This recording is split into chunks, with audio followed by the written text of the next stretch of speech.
अपने दादाजी की तबीयत के बारे में सुनकर ईशान बहुत खुश था और अपने घर वालों से हुई बहस की वजह से परेशान भी। इसलिए ईशान ने दादाजी की दवाइयों की पर्ची उठाई और अस्पताल से बाहर निकल गया। आज मेरी जिंदगी में जो भी बदलाव आ रहा है वो सिर्फ और सिर्फ इस सुपर पावर की वजह से आ रहा है। मुझे इसके बारे में और जानना होगा ताकि मैं अपनी जिंदगी को बेहतरीन बना सकूं। और अगर कभी ये पावर चली भी जाती है तो भी मैं उससे पहले इतने पैसे सेव कर लूंगा कि बाकी की जिंदगी आराम से निकाल सकूं। ये सोचता हुआ ईशान अभी सड़क पर चल ही रहा था कि तभी उसे लगा कि कुछ लोग उसका पीछा कर रहे थे। इसलिए उसने अपने कदम और भी तेज कर लिए। तभी उसने पीछे देखा कि उन लोगों ने भी अपनी रफ्तार बढ़ा दी और इससे पहले कि ईशान कुछ कर पाता, 4 लोग ईशान के सामने आए और उसका रास्ता रोक लिया। ये क्या बदतमीजी है? कौन हो तुम लोग और मेरा पीछा क्यों कर रहे हो? इतनी जल्दी मुझे भूल गए? मैं वही हूँ जिसने कल तुम्हें एग्जीबिशन में पत्थर बेचा था। हाँ। तो मेरा पीछा क्यों कर रहे हो? मैंने तो तुम्हें इस पत्थर के पैसे दे दिए थे ना। अब क्या चाहिए तुम्हें? उस पत्थर की कीमत वो नहीं थी जो तुमने मुझे दी, बल्कि वो थी जिस कीमत में तुमने उसे बेचा, और मुझे वही पैसे चाहिए। ये क्या बकवास है? उस पत्थर की जितनी कीमत तुमने मुझे बताई थी मैंने दे दी। अब मैंने उसे कितने में बेचा उससे तुम्हें क्या मतलब हो सकता है? देखो बच्चे, मुझे वो पैसे चुपचाप दे दो।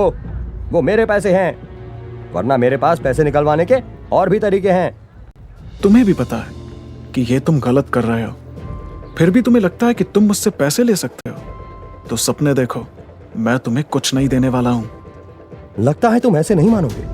तुम्हारे हाथ पैर तोड़कर ही वो पैसे लेने पड़ेंगे। इस बारे में सोचना भी मत, क्योंकि हो सकता है कि तुम्हें ही यहां से लंगड़ाते हुए जाना पड़े। ईशान की बात सुनकर दुकानदार हंसने लगा, क्योंकि ईशान एक दुबला पतला लड़का था और उस दुकानदार के साथ बहुत ही तगड़े और हट्टे कट्टे लोग थे। अच्छा, तो तुम्हें लगता है तुम हमें पीट सकते हो? तो चलो, तुम्हारी ये गलतफहमी अभी दूर कर दी जाए। इतना कहने के साथ ही दुकानदार ने अपने एक आदमी की तरफ इशारा किया, जिसके बाद एक आदमी आगे बढ़ा। हालांकि ईशान उन लोगों के सामने बहुत कमजोर लग रहा था, लेकिन फिर भी उनसे लड़ने के अलावा ईशान के पास और कोई ऑप्शन ही नहीं था। इसलिए ईशान ने अपना हाथ पूरी ताकत से घुमाया और आदमी के पेट पर मार दिया।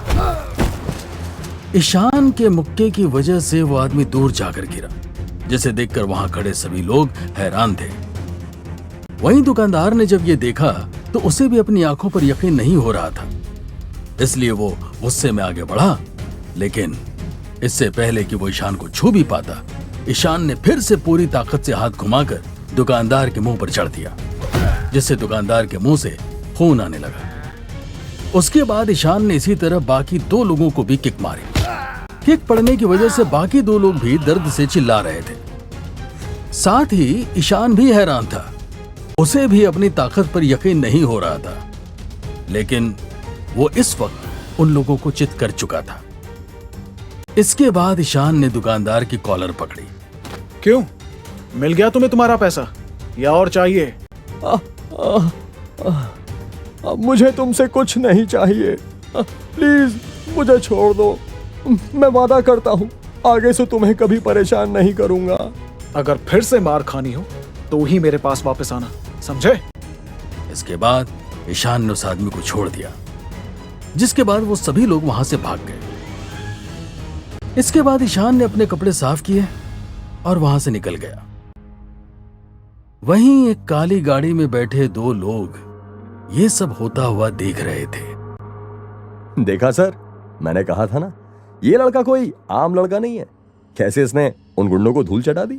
सच में ये लड़का तो कमाल है, इसमें बहुत ताकत है। यकीन नहीं होता कि इस पतले से लड़के ने उन मोटे और तगड़े लोगों को अकेले ठिकाने लगा दिया। जरूर इस लड़के में कोई स्पेशल बात है। मैं तो तभी समझ गया था सर, जब मैंने इसे एग्जीबिशन में देखा था। जिस पत्थर को मिस्टर ठक्कर भी नहीं पहचान पाए थे, उसे इस लड़के ने पहचान लिया था। सच में इस लड़के में कोई स्पेशल टैलेंट है, और इसी टैलेंट की हमें जरूरत है। अगर ये लड़का हमारी कंपनी में आ गया तो हम उस सिंघानिया डायमंड से भी ऊपर निकल जाएंगे, और उसके बाद हमें रोकना किसी के बस में नहीं होगा। लेकिन सर, ये तो पहले ही सिंघानिया डायमंड में काम करता है। भला ये हमारी कंपनी में क्यों आएगा? हम इसे लालच देंगे जितना पैसा इसे सिंघानिया डायमंड देती है, हम उससे ज्यादा पैसा देंगे। पैसा किसी से कुछ भी करवा सकता है। फिर देखते हैं ये कैसे हमारे लिए काम नहीं करता है। सर क्या बात है, सच में आपका दिमाग तो बहुत तेज काम करता है। You are great. वो तो मुझे पता है प्रीतम। अब तुम इस लड़के के बारे में सारी इंफॉर्मेशन निकलवाओ जल्दी। Okay sir. अपने दादाजी की तबीयत सही हो जाने की वजह से ईशान खुश था, इसलिए अगले दिन वो उस स्टोर पर चला गया जहां वो रोहित के अंडर काम करता था। रोहित और उसकी पार्टनर लीना हमेशा ईशान को नीचा दिखाते रहते थे, इसलिए जैसे ईशान स्टोर में घुसा, लीना की नजर ईशान पर आई। ओहो, ईशान सर, आप आ गए। मुझे तो लगा था कि आप लंबी छुट्टी पर चले गए। ईशान ने लीना की तरफ देखा जो कि गुस्से में नजर आ रही थी। कल मैं किसी जरूरी काम से। तुम बिना इंफॉर्मेशन के कल स्टोर नहीं आए। तुमने खुद को क्या समझ रखा है, इस स्टोर का मालिक? मेरी बात तो सुनिए। कल मैं कंपनी के काम से सीईओ मिस नितिका के साथ एग्जीबिशन में गया था, इसलिए स्टोर पर नहीं आ पाया। ईशान के मुंह से यह बात सुनकर लीना की हंसी छूट गई। क्या तुम मिस नितिका के साथ कल एग्जीबिशन में थे? तुम्हें होश भी है? तुम क्या बोल रहे हो? लगता है तुम अपनी औकात भूल रहे हो। मैं सच बोल रहा हूँ। अगर तुम्हें मेरी बात पर यकीन ना हो तो मिस नितिका को फोन करके पूछ लीजिए। अच्छा, तो तुम चाहते हो कि तुम्हारे इस भद्दे मजाक के लिए मैं मिस नितिका जैसी बड़ी इंसान को परेशान करूं? तुम हो कौन? इस स्टोर के एक मामूली से वर्कर, और वो सिंघानिया डायमंड की सीईओ है। मुझे जो कहना था मैंने कह दिया। इसके अलावा मेरे पास कहने को कुछ नहीं है। अगर तुम्हें मेरी बात पर यकीन नहीं है तो मैं इसका कुछ नहीं कर सकता हूँ। एक तो यहाँ आकर अपने नहीं आने का बकवास सा रीजन देते हो और चाहते हो कि मैं उस पर यकीन करूं। तुम्हें पता है ना मुझसे झूठ बोलने की सजा क्या हो सकती है? तुम्हें इस गलती की कितनी बड़ी कीमत चुकानी पड़ सकती है। जो सच है वो सच है। इसके आगे तुम्हें जो करना है कर सकते हो, मुझे कोई एतराज नहीं है। ईशान जानता था कि उसकी इस सुपर पावर की वजह से उसे इस जॉब को खोने का कोई डर नहीं था। अब वो जो चाहे अपनी जिंदगी में पा सकता था। अच्छा, तो ये बात है। तो ठीक है, कल ऑफिस नहीं आने की वजह से मैं तुम्हारी इस महीने की आधी सैलरी काटती हूँ, साथ ही मुझसे बदतमीजी करने के लिए तुम्हें इसी वक्त नौकरी से निकालती हूँ। Get out. ये फैसला करने से पहले एक बार और सोच लो। हो सकता है कि इसके बाद तुम्हें अपने इस फैसले की वजह से पछताना पड़े। सिक्योरिटी, उठाकर बाहर फेंक दो इस बदतमीज इंसान को।